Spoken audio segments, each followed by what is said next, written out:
Greek Myths. Part 1. The Beginning of the World and the Birth of the Gods. The myths of ancient Greece are not just old stories made up for entertainment.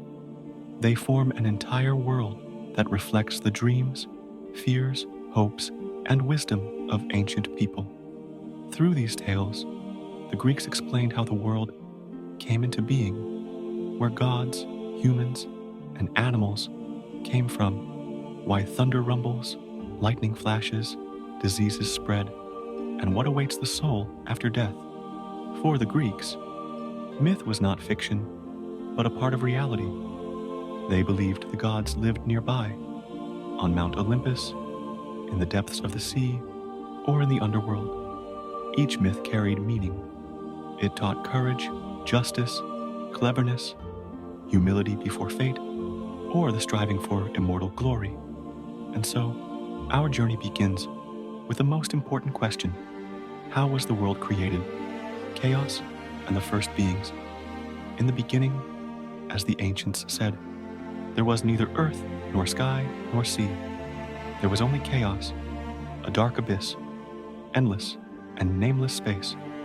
It was neither order nor destruction, but emptiness from which everything would be born. From chaos emerged the first beings: Gaia, Earth, the Great Mother, broad-bosomed goddess who gave place to all living things; Tartarus, the gloomy abyss in the depths, where later titans and monsters would be cast; Eros, love, the force of attraction that unites beings and compels them to create life; Erebus, darkness; and Nyx, night, shadowy powers that covered the world.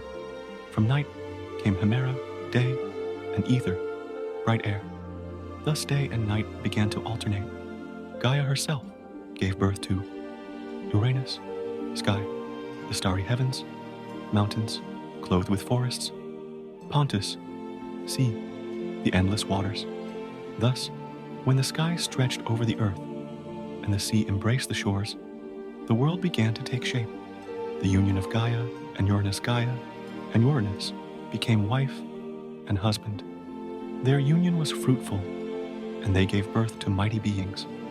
First came the Titans, 6 sons and 6 daughters, among them wise Oceanus, shining Tethys, radiant Hyperion and fair Theia, parents of Helios, the sun; Selene, the moon; and Eos, the dawn; stern Themis, justice; wise Mnemosyne, memory; and grim Cronus, who would play a fateful role. But the Titans were not their only children.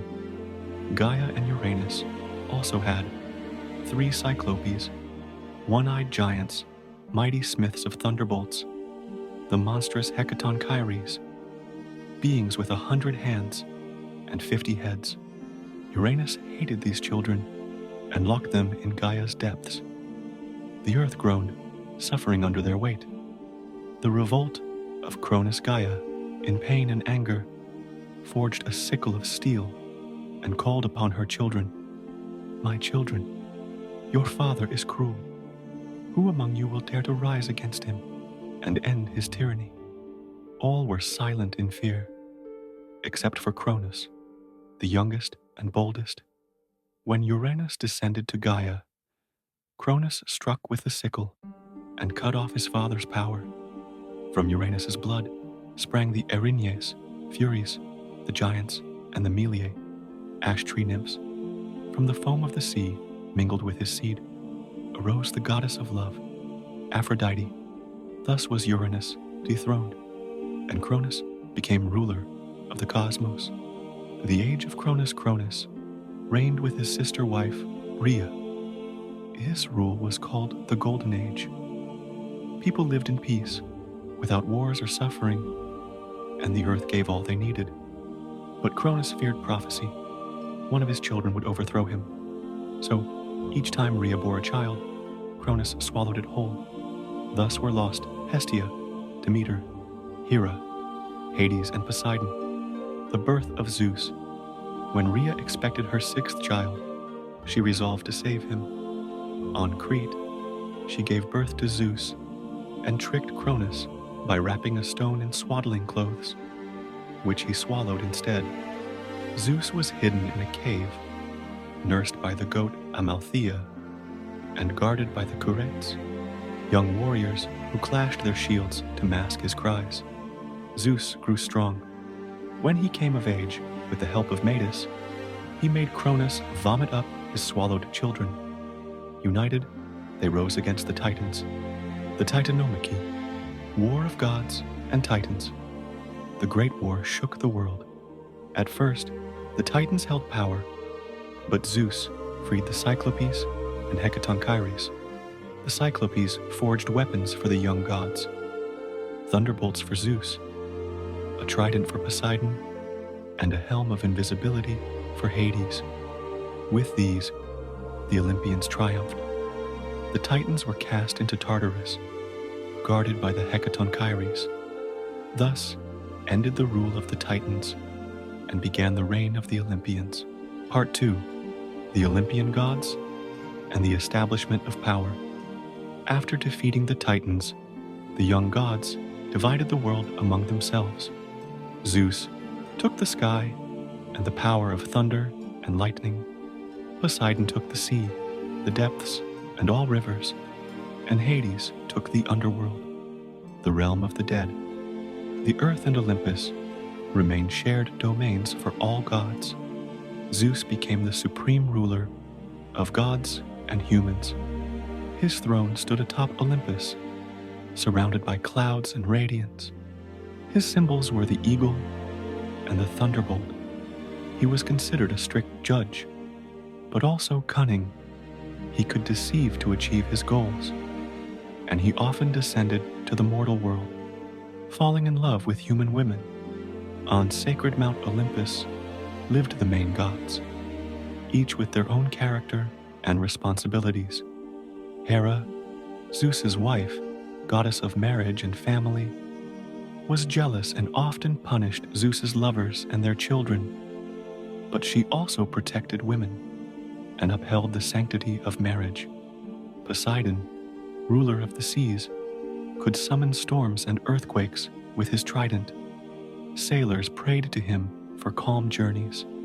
Hades, the gloomy king of the underworld, rarely left his dark realm, but was a just ruler of the dead. Demeter, goddess of fertility and agriculture, determined the success of crops through her joy or sorrow. Hestia, goddess of the hearth, received offerings in every home and temple. Athena, daughter of Zeus, goddess of wisdom and strategy, was born fully armed from Zeus's head after he swallowed Metis. Apollo, son of Zeus and Leto, god of the sun, arts, music, and prophecy, had his temple at Delphi, the main oracle of Greece. Artemis, Apollo's twin sister, goddess of the moon and hunting, remained a virgin and protected wild animals.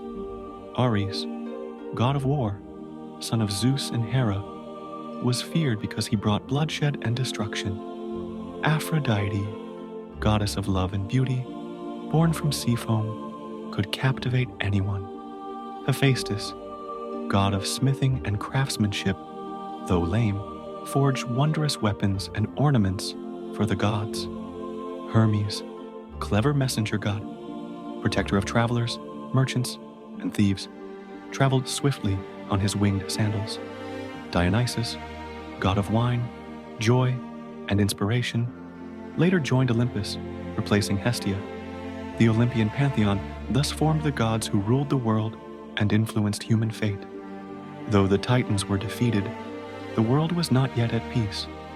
Gaia, angry for the fate of her children, birthed new enemies for Zeus. The most terrifying was Typhon, a giant with hundreds of snakeheads spewing fire. His wings blotted out the sun. When he rose against the gods, they fled in fear to Egypt, transforming into animals to hide. Only Zeus stood firm, hurled thunderbolts, struck him down, and cast him into the earth, where he still rumbles beneath volcanoes, particularly under Mount Etna in Sicily. Later, the giants, born of Gaia, rose against Zeus, hurling rocks and trees at the gods. Heroes like Heracles helped the gods defeat the giants, consolidating the Olympians' rule. Zeus was considered the dispenser of justice, but even he was not above the Moirai, the three fates. Clotho spun the thread of life, Lachesis measured its length, and Atropos cut it when life ended. Even Zeus could not alter what was predestined. The Olympians cared for mortals, but also punished them. Prometheus, one of the Titans and friend of humanity, taught them crafts, agriculture, and writing, and stole fire from the gods to give to humans. Angered, Zeus chained Prometheus to a rock in the Caucasus, where an eagle daily pecked at his regenerating liver until Heracles freed him. To punish humans, Zeus commanded Hephaestus to create the first woman, Pandora, endowed with beauty, charm, and curiosity. Given a jar she was told not to open, Pandora could not resist and released all evils into the world: disease, envy, hunger, and old age. Leaving only hope inside, the Olympian gods often descended to earth. They fell in love, helped, or punished humans. Many heroes were their children. Zeus fathered Perseus, Heracles, Hector, and many others. Aphrodite bore Aeneas, the Trojan hero. Poseidon fathered Theseus. Thus divine and mortal blood mingled, and heroes became the link between humans and gods. Part 3. The heroes of Hellas. Perseus, the slayer of Medusa, was the son of Zeus and the mortal Danae. His grandfather, Acrisius, king of Argos, once heard a prophecy: "Your grandson will cause your death." In fear, he locked Danae in a bronze tower, but Zeus came to her in the form of a golden shower, and Danae gave birth to Perseus. Acrisius, not daring to kill the child, cast mother and son into the sea in a wooden chest. The waves carried them to the island of Seriphus, where kind fishermen took them in. Perseus grew strong and brave. King Polydectes of the island sought to get rid of him and devised a cunning task: bring back the head of Medusa, the Gorgon, whose gaze turned anyone to stone. The gods helped Perseus. Athena gave him a shiny shield, Hades a helm of invisibility, Hermes winged sandals, and Hephaestus a sharp sword. Perseus approached the Gorgons and, looking only at the reflection in the shield, cut off Medusa's head. From her blood sprang the winged horse, Pegasus. On his way back, Perseus saved the beautiful Andromeda. Chained to a rock to be devoured by a sea monster, he defeated the monster and married her. Perseus eventually fulfilled the prophecy by accidentally killing his grandfather with a thrown discus. Heracles, the greatest hero, was the son of Zeus and the mortal Alcmena. Even as a baby, he strangled snakes sent by Hera to kill him. Hera hated him and once sent madness upon him. In a frenzy, he killed his own children, and upon regaining sanity, he sought atonement from the Delphic oracle, who commanded him to perform 12 labors. These were: kill the invulnerable Nemean lion, slay the multi-headed Lernaean hydra, burning each neck to prevent new heads from growing, capture the Ceryneian hind, subdue the Erymanthian boar, clean the Augean stables in a single day by diverting rivers, drive away the Stymphalian birds with metal beaks, capture the Cretan bull, tame the man-eating mares of Diomedes, obtain the girdle of Hippolyta, queen of the Amazons, steal the cattle of the three-bodied Geryon, retrieve the golden apples of the Hesperides with Atlas's help, and bring the three-headed dog Cerberus from the underworld. These labors immortalized Heracles, who was later granted a place on Olympus. Theseus, the slayer of the Minotaur, was the son of Aegeus, king of Athens, some say Poseidon. When King Minos demanded that Athens send youths every 9 years as tribute to feed the Minotaur. Theseus volunteered to end the shame. The Minotaur lived in the labyrinth built by Daedalus. No one could escape. Minos' daughter, Ariadne, fell in love with Theseus and gave him a ball of thread. He used it to trace his path, killed the Minotaur, and returned safely. Athens was freed, and Theseus became its great king. Jason and the Argonauts sought the Golden Fleece. Guarded by a dragon in distant Colchis, Jason gathered the greatest heroes: Heracles, Orpheus, Castor and Pollux, and others, aboard the ship Argo. They faced many trials: the clashing rocks, battles with Amazons, and encounters with monsters. In Colchis, King Aeetes set impossible tasks: yoking bronze bulls, plowing a field, and sowing dragon's teeth that grew into warriors. Aeetes' daughter, the sorceress Medea, fell in love with Jason, gave him a potion to protect him from fire, and guided him.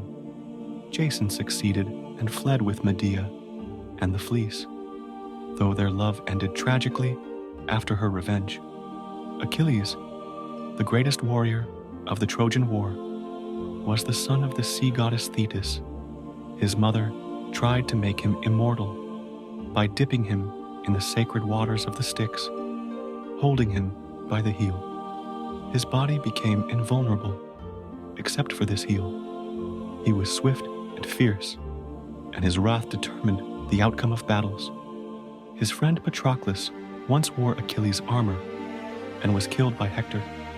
Achilles returned in fury, slew Hector, and after King Priam's pleas, returned Hector's body. The tale of his death by Paris' arrow to his heel created the legend of the Achilles heel. Orpheus, the musician and singer, could charm beasts, bend trees, and move stones with his song. He married Eurydice, who died from a snakebite. Orpheus ventured into the underworld, and his music moved Hades and Persephone to release her, with the condition he must not look back until they reached the surface. Distraught, he glanced back, and Eurydice was lost forever. These stories of Perseus, Heracles, Theseus, Jason, Achilles, and Orpheus show that heroes were not only strong warriors, they embodied humanity's struggle with fate, striving for glory and immortal memory.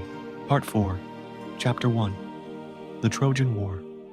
The Trojan War began not with humans, but with the gods. At the wedding feast of Peleus and Thetis, the goddess of discord, Eris, was not invited. Angry and spiteful, she tossed a golden apple inscribed with "For the fairest" among the guests. 3 goddesses, Hera, Athena, and Aphrodite, claimed it for themselves. Zeus, unwilling to judge, gave the decision to Paris, the Trojan prince. Hera promised him power, Athena promised wisdom and martial glory, and Aphrodite promised the love of the most beautiful woman in the world. Paris chose Aphrodite, who promised him Helen, the wife of the Spartan king Menelaus. Paris abducted Helen, sparking a conflict that would last 10 years. The Greeks gathered a vast army under King Agamemnon of Mycenae, brother of Menelaus. Among their ranks were the greatest heroes of Greece: Achilles, the swift and nearly invulnerable warrior; Odysseus, cunning king of Ithaca; Ajax Telamon, a giant of a man in battle; Diomedes, fierce and skilled; and Nestor, wise and experienced. They sailed to the shores of Troy, laying siege to the city. For 10 long years, battles raged without decisive victory. Achilles, angered by a quarrel with Agamemnon, refused to fight for a time. His close friend Patroclus donned Achilles' armor to inspire the Greek troops, but was slain by Hector, prince of Troy. Enraged, Achilles returned to the battlefield, killed Hector, and despite his fury, returned Hector's body after the pleas of King Priam. The wrath of Achilles shaped the course of the war, and his fame spread throughout the Greek world. Many events occurred during the siege. Ajax fought bravely, holding the line against overwhelming Trojan forces. Diomedes, with the favor of Athena, struck down both gods and mortals, wounding Aphrodite and Ares themselves. Hector, noble and courageous, defended Troy tirelessly, demonstrating that even in a doomed city, honor and valor could shine. The gods themselves frequently intervened. Zeus sometimes sought balance. Athena guided the Greeks. Apollo aided the Trojans, and Hera plotted against the Trojans, always weaving schemes from Mount Olympus.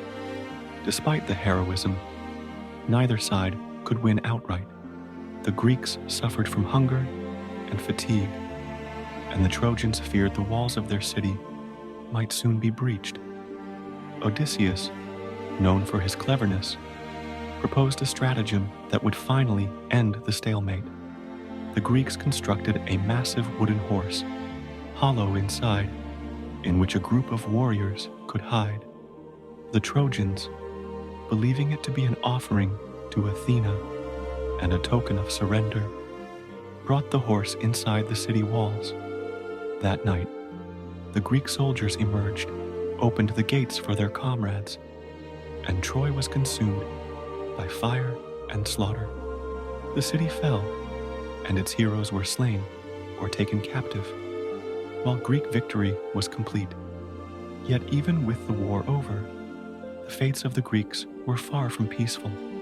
Agamemnon returned to Mycenae, only to be murdered by his wife, Clytemnestra, as vengeance for the sacrifice of their daughter, Iphigenia. Menelaus reclaimed Helen, but their family life remained shadowed by the consequences of the war. Many cities were ravaged by the returning armies, and stories of loss and heroism were carried back to every corner of Greece. Other heroes also had their tragic fates. Achilles, despite his unmatched valor, was killed by an arrow to his vulnerable heel. Ajax, humiliated and dishonored, took his own life. Patroclus had died prematurely, and many warriors never returned home, showing that heroism often demanded great personal sacrifice. The Trojan women, including Andromache and Hecuba, faced slavery, and the city's children became hostages or victims of Greek vengeance. These events underscored the Greek belief that even greatness could not always protect one from destiny. The Trojan War was not merely a story of combat. It also explored human emotions, morality, and the interaction between mortals and immortals. Gods influenced every battle, often acting according to their own rivalries and passions. Aphrodite saved Paris and Aeneas. Athena strengthened Odysseus, and Apollo supported Hector. Even minor interventions, such as Hera sending favorable winds or Hermes guiding travelers, could change the outcome of a confrontation. These divine intercessions reflected the Greek worldview that fate and the gods' will were intertwined with human life. The war also emphasized virtues admired by the Greeks: bravery, honor, loyalty, and cunning. Achilles' martial prowess, Odysseus' intelligence, Hector's nobility, and Patroclus' loyalty each demonstrated different aspects of heroism. Equally, flaws such as hubris, greed, and impulsiveness led to suffering, reinforcing the moral lessons of myth. Courage without wisdom, or strength without humility, often ended in disaster. Part 4, Chapter 2, Odysseus and the Legacy of Myths. Odysseus, unlike many others, faced a journey as dangerous as the war itself. His voyage home, lasting 10 years, was a testament to endurance, cunning, and the struggle between fate and human will. On his way, he encountered the Cyclops Polyphemus, whom he blinded to escape, the enchantress Circe, who transformed his men into swine, the sirens, whose songs lured sailors to death, and the twin monsters Scylla and Charybdis, between whom he carefully navigated. He was detained by the nymph Calypso, who held him on her island, offering immortality if he stayed. Only through perseverance, wisdom, and the favor of some gods did he survive and finally return to Ithaca. Odysseus's homecoming was a story of intellect and justice. Upon his return, he found suitors overrunning his palace, seeking the hand of his wife, Penelope, and the throne of Ithaca. Using disguise, observation, and strategy, Odysseus plotted the downfall of the suitors. He killed them, restored order, reclaimed his family, and re-established his rule. His journey illustrated that courage alone was insufficient. Intelligence and patience were equally necessary in a world governed by fate and the whims of gods. Many surviving heroes faced continued danger. Menelaus returned to Sparta, reclaiming Helen, but their lives were shadowed by the war's memory. Agamemnon's murder illustrated that victory abroad could bring disaster at home. Diomedes wandered to Italy, founding cities and encountering new peoples. Aeneas, son of Aphrodite, survived the destruction of Troy, ultimately reaching Italy to lay the foundation for the Roman lineage.